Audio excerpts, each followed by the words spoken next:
Chapter 10. Kitty writes to me that there's nothing she longs for so much as quiet and solitude, Dolly said after the silence that had followed. And how is she? Better? Levin asked in agitation. Thank God she's quite well again. I never believed her lungs were affected. Oh, I'm very glad, said Levin, and Dolly fancied she saw something touching and helpless in his face as he said this, and looked silently into her face.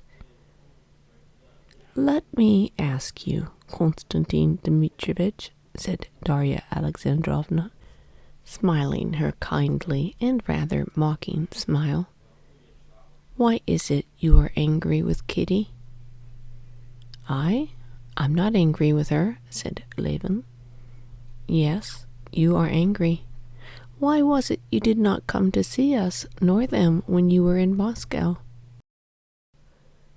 Darya Alexandrovna, he said, blushing up to the roots of his hair, I wonder, really, that you, with your kind heart, don't feel this. How is it that you feel no pity for me, if nothing else, when you know? What do I know? You know I made an offer and that I was refused, said Levin, and all the tenderness he had been feeling for Kitty a minute before was replaced by a feeling of anger at the slight he had suffered. What makes you suppose I know? Because everybody knows it. That's just where you are mistaken. I did not know it, though I had guessed it was so. Well, now you know it. All I knew was that something had happened that made her dreadfully miserable, and that she begged me never to speak of it, and if she would not tell me, she would certainly not speak of it to anyone else. But what did pass between you? Tell me. I have told you. When was it? When I was at their house last time. Do you know that, said Darya Alexandrovna, I am awfully, awfully sorry for her. You suffer only from pride. Perhaps so, said Levin, but, she interrupted him. But she, poor girl, I am awfully, awfully sorry for her. Now I see it all. Well, Darya Alexandrovna, you must excuse me, he said, getting up. Goodbye, Darya Alexandrovna, till we meet again. No, wait a minute, she said, clutching him by the sleeve. Wait a minute. Sit down. Please, please, don't let us talk of this, he said, sitting down, and at the same time feeling rise up and stir within his heart a hope he had believed to be buried. If I did not like you, she said, and tears came into her eyes, if I did not know you as I do know you. The feeling that had seemed dead revived more and more, rose up and took possession of Levin's heart. Yes, I understand it all now, said Darya Alexandrovna. You can't understand it. For you men, who are free to make your own choice, it's clear whom you love. But a girl's in a position of suspense, with all a woman's or maiden's modesty, who takes everything on trust. A girl may have, and often has, such feeling that she cannot tell what to say. Yes, if the heart does not speak. No, the heart does speak. But just consider.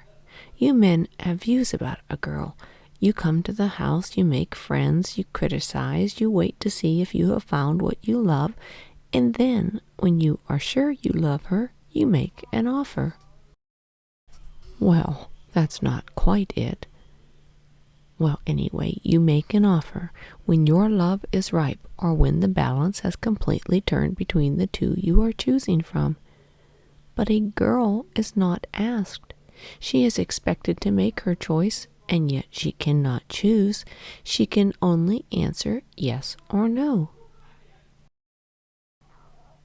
Yes, to choose between me and Vronsky, thought Levin, and the dead thing that had come to life within him died again, and only weighed on his heart and set it aching. Darya Alexandrovna, he said, that's how one chooses a new dress or some purchase or other, not love. The choice has been made, and so much the better, and there can be no repeating it. Ah, pride, said Darya Alexandrovna, as though despising him for the baseness of this feeling in comparison with that other feeling which only women know. At the time when you made Kitty an offer, she was in just a position in which she could not answer. She was in doubt. Doubt between you and Vronsky. Him she was seeing every day. You she had not seen for a long while.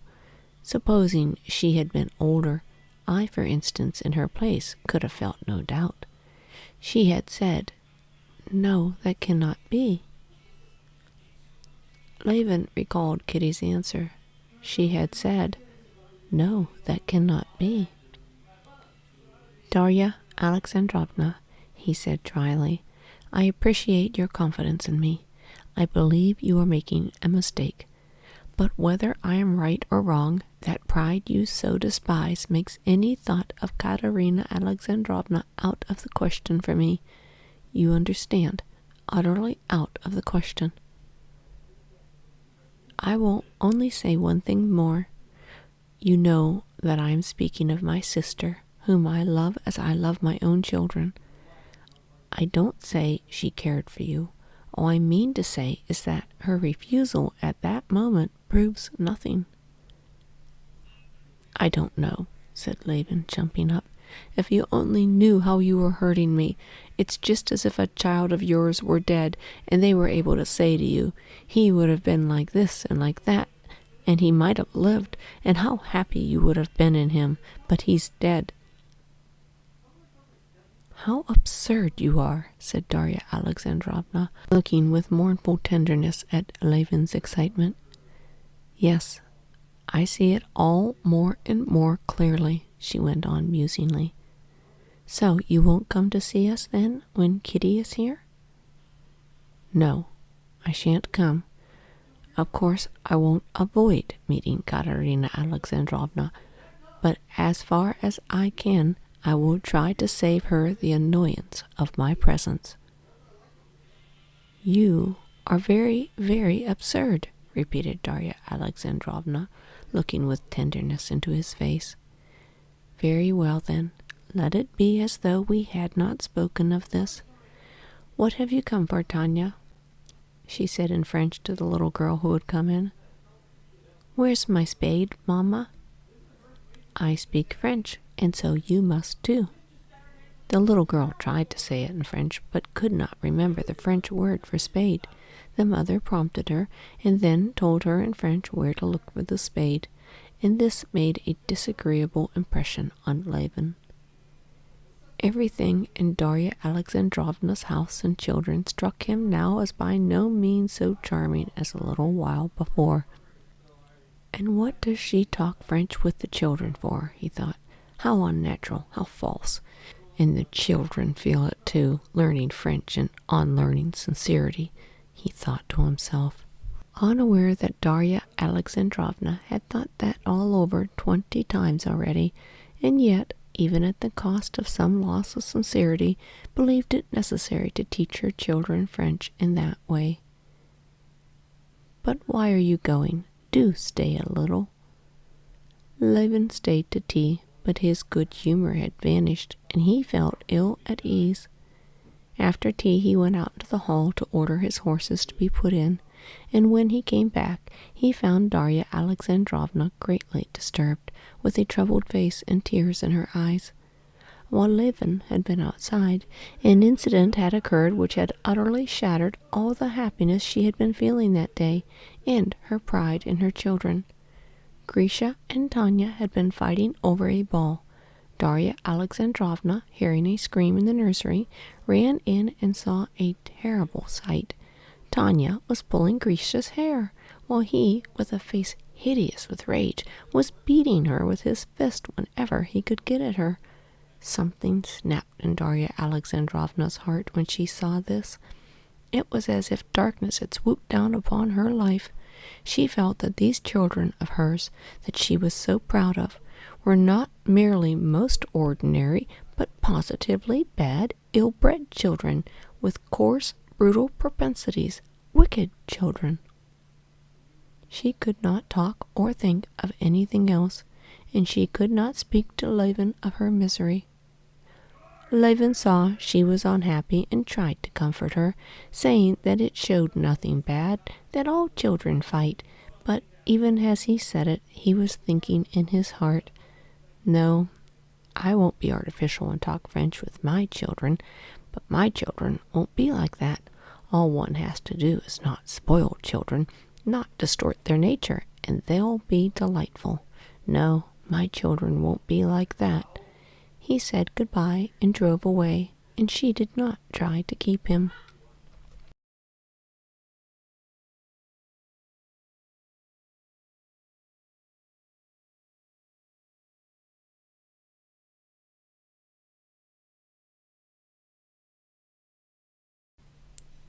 Chapter 11. In the middle of July, the elder of the village on Levin's sister's estate, about 15 miles from Pokrovskoe, came to Levin to report on how things were going there and on the hay. The chief source of income on his sister's estate was from the riverside meadows. In former years, the hay had been bought by the peasants for 20 rubles for 3 acres. When Levin took over the management of the estate, he thought on examining the grasslands that they were worth more, and he fixed the price at 25 rubles for 3 acres. The peasants would not give that price, and, as Levin suspected, kept away other buyers. Then Levin himself had driven over and arranged to have the grass cut, partly by hired labor, partly at a payment of a certain proportion of the crop. His own peasants put every hindrance they could in the way of this new arrangement, but it was carried out. In the first year the meadows had yielded a profit almost double.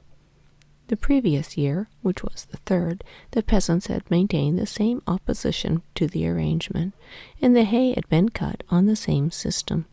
This year the peasants were doing all the mowing for a third of the hay crop, and the village elder had now come to announce that the hay had been cut, and that, fearing rain, they had invited the counting-house clerk over, had divided the crop in his presence, and had raked together 11 stacks as the owner's share. From the vague answers to his question how much hay had been cut on the principal meadow, from the hurry of the village elder, who had made the division, not asking leave, from the whole tone of the peasant, Levin perceived that there was something wrong in the division of the hay, and made up his mind to drive over himself to look into the matter. Arriving for dinner at the village, and leaving his horse at the cottage of an old friend of his, the husband of his brother's wet nurse, Levin went to see the old man in his bee house, wanting to find out from him the truth about the hay. Parmenich, a talkative, comely old man, gave Levin a very warm welcome, showed him all he was doing, told him everything about his bees in the swarms of that year, but gave vague and unwilling answers to Levin's inquiries about the mowing. This confirmed Levin still more in his suspicions. He went to the hayfields and examined the stacks. The haystacks could not possibly contain 50 wagon loads each, and to convict the peasants, Levin ordered the wagons that had carried the hay to be brought up directly, to lift 1 stack, and to carry it into the barn. There turned out to be only 32 loads in the stack.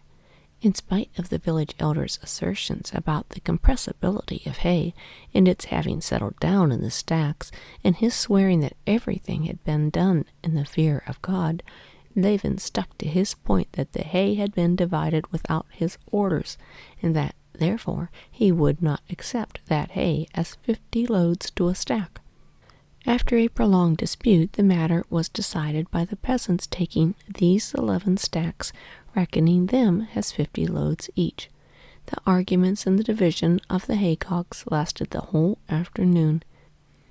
When the last of the hay had been divided, Levin, intruding the superintendence of the rest to the counting-house clerk, sat down on a haycock marked off by a stake of willow, and looked admiringly at the meadow swarming with peasants. In front of him, in the bend of the river beyond the marsh, moved a bright-colored line of peasant women, and the scattered hay was being rapidly formed into gray winding rows over the pale green stubble. After the women came the men with pitchforks, and from the gray rows there were growing up broad, high, soft haycocks. To the east, carts were rumbling over the meadow that had already been cleared, and one after another the haycocks vanished, flung up in huge forkfuls, and in their place there were rising heavy cartloads of fragrant hay hanging over the horses' hindquarters. "What weather for haying! What hay it'll be!" said an old man, squatting down beside Levin. "It's tea, not hay. It's like scattering grain to the ducks, the way they pick it up," he added, pointing to the growing haycocks. "Since dinner time, they've carried a good half of it." "The last load, huh?" he shouted to a young peasant who drove by, standing in the front of an empty cart, shaking the cord reins. "The last, Dad," the lad shouted back, pulling in the horse and smiling. He looked round at a bright, rosy-cheeked peasant girl who sat in the cart smiling too, and drove on. "Who's that? Your son?" asked Levin. "My baby," said the old man with a tender smile. "What a fine fellow." "The lad's all right." "Married already?" "Yes, 2 years since St. Philip's Day." "Any children?" "Children, indeed. Why, for over a year he was innocent as a babe himself," answered the old man. "Well, the hay, it's as fragrant as tea," he repeated, wishing to change the subject. Levin looked more attentively at Ivan and his wife. They were loading a haycock onto the cart not far from him. Ivan was standing on the cart, taking, laying in place, and stamping down the huge bundles of hay which his pretty young wife deftly handed up to him, at first in armfuls and then on the pitchfork. The young wife worked easily, merrily, and dexterously. The close-packed hay did not once break away off her fork. First she gathered it together, stuck the fork into it, then with a rapid, supple movement leaned the whole weight of her body on it, and at once, with a bend of her back under the red belt, she drew herself up, and with a smart turn swung the fork in her arms and flung the bundle of hay high onto the cart. Ivan, obviously doing his best to save her every minute of unnecessary labor, made haste, opening his arms to clutch the bundle and lay it in the cart.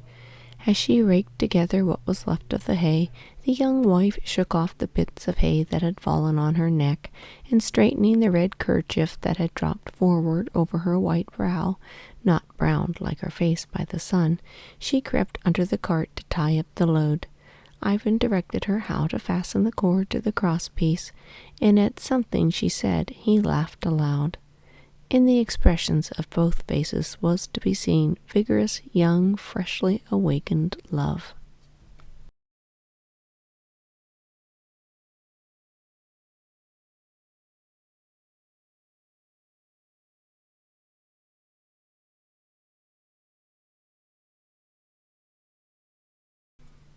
Chapter 12. The load was tied on. Ivan jumped down and took the quiet, sleek horse by the bridle. The young wife flung the rake up on the load, and with a bold step, swinging her arms, she went to join the women, who were forming a ring for the haymakers' dance. Ivan drove off to the road and fell in line with the other loaded carts.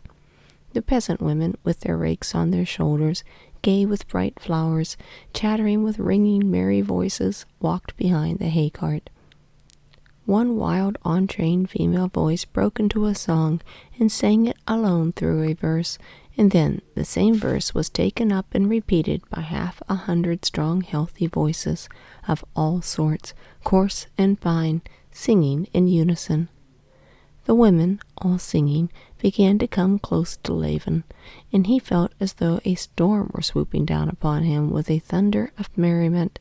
The storm swooped down, enveloped him in the haycock on which he was lying, in the other haycocks, in the wagon loads, in the whole meadow, in distant fields. All seemed to be shaking and singing to the measures of this wild, merry song, with its shouts and whistles and clapping. Levin felt envious of this health and mirthfulness. He longed to take part in the expression of this joy of life, but he could do nothing, and he had to lie and look and listen. When the peasants, with their singing, had vanished out of sight and hearing, a weary feeling of despondency at his own isolation, his physical inactivity, his alienation from this world, came over Levin. Some of the very peasants who had been most active in wrangling with him over the hay, some whom he had treated with anger, and who had tried to cheat him, those very peasants had greeted him good-humoredly, were incapable of having any feeling of rancor against him, any regret, any recollection even of having tried to deceive him. All that was drowned in a sea of merry common labor. God gave the day, God gave the strength, and the day and the strength were consecrated to labor, and that labor was its own reward. For whom the labor? What would be its fruits? These were idle considerations, beside the point. Often Levin had admired this life. Often he had a sense of envy of the men who led this life. But today, for the first time, especially under the influence of what he had seen in the attitude of Ivan to his young wife, the idea presented itself definitely to his mind that it was in his power to exchange the dreary, artificial, idle, and individualistic life he was leading for this laborious, pure, and socially delightful life. The old man who had been sitting beside him had long ago gone home. The people had all separated. Those who lived near had gone home, while those who came from far were gathered into a group for supper to spend the night in the meadow. Levin, unobserved by the peasants, still lay on the haycock, and still looked on and listened and mused. The peasants who remained for the night in the meadow scarcely slept all the short summer night. At first there was the sound of merry talk and laughing all together over the supper, then singing again and laughter. All the long day of toil had left no trace in them but lightness of heart. Before the early dawn all was hushed.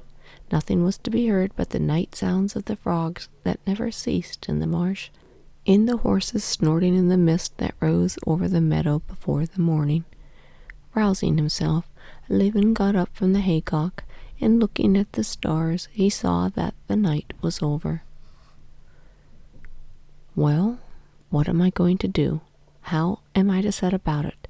He said to himself, trying to express to himself all the thoughts and feelings he had passed through in that brief night. All the thoughts and feelings he had passed through fell into three separate trains of thought.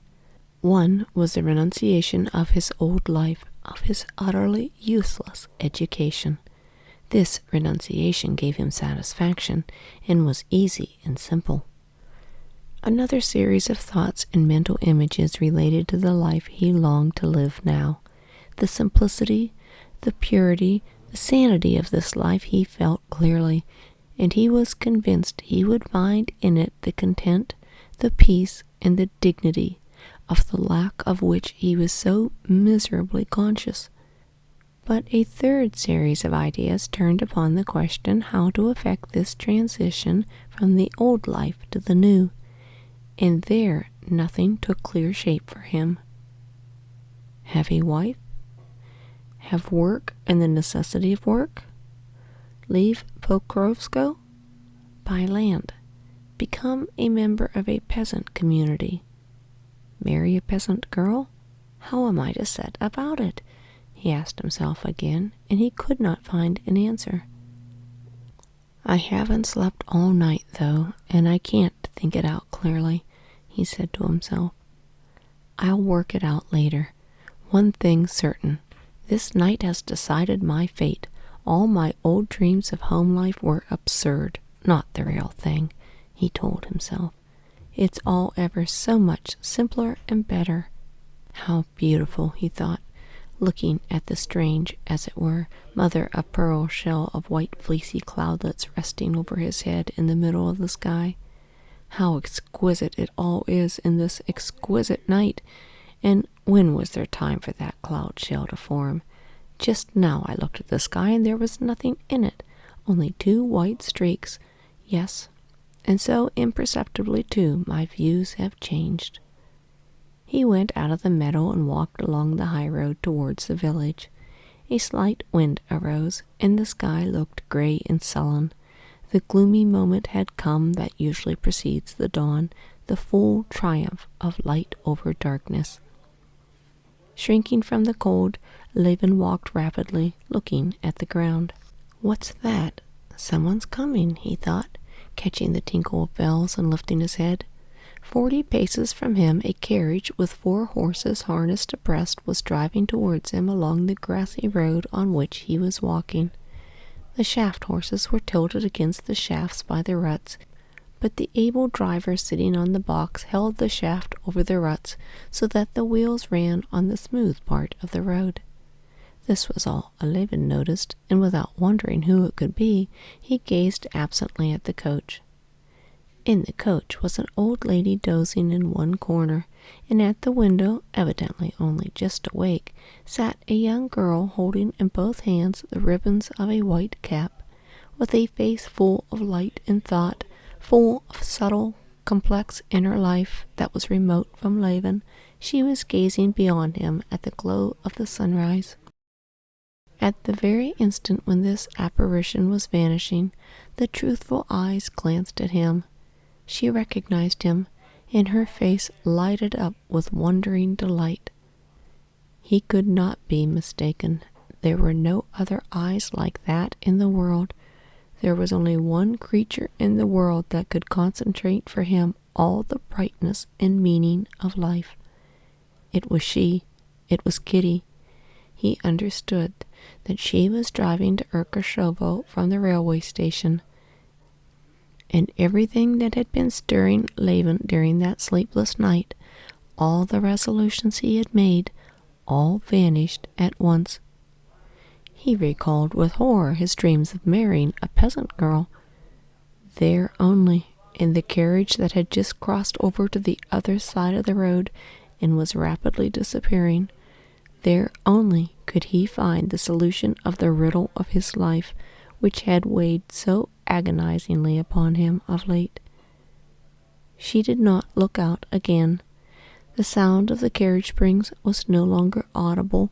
The bells could scarce be heard. The barking of dogs showed the carriage had reached the village, and all that was left was the empty fields all around, the village in front, and he himself isolated and apart from it all, wandering lonely along a deserted highroad. He glanced at the sky, expecting to find there the cloud shell he had been admiring and taking as the symbol of the ideas and feelings of that night.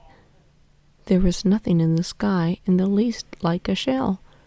There, in the remote heights above, a mysterious change had been wrought.